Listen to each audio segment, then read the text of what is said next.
Assalomu alaykum va rahmatullohi va barakatuh.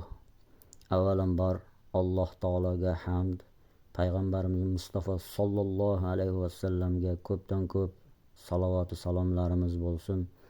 Bizlarga Alloh taoloning rahmati, payg'ambarimizning shafoati nasib aylagan bo'lsin. Bismillahirrohmanirrohim.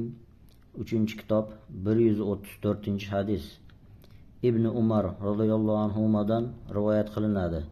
Bir kishi Nabiy alayhissalomdan ihromdagi odam qaysi kiyimlarni kiyishi haqida so'radi.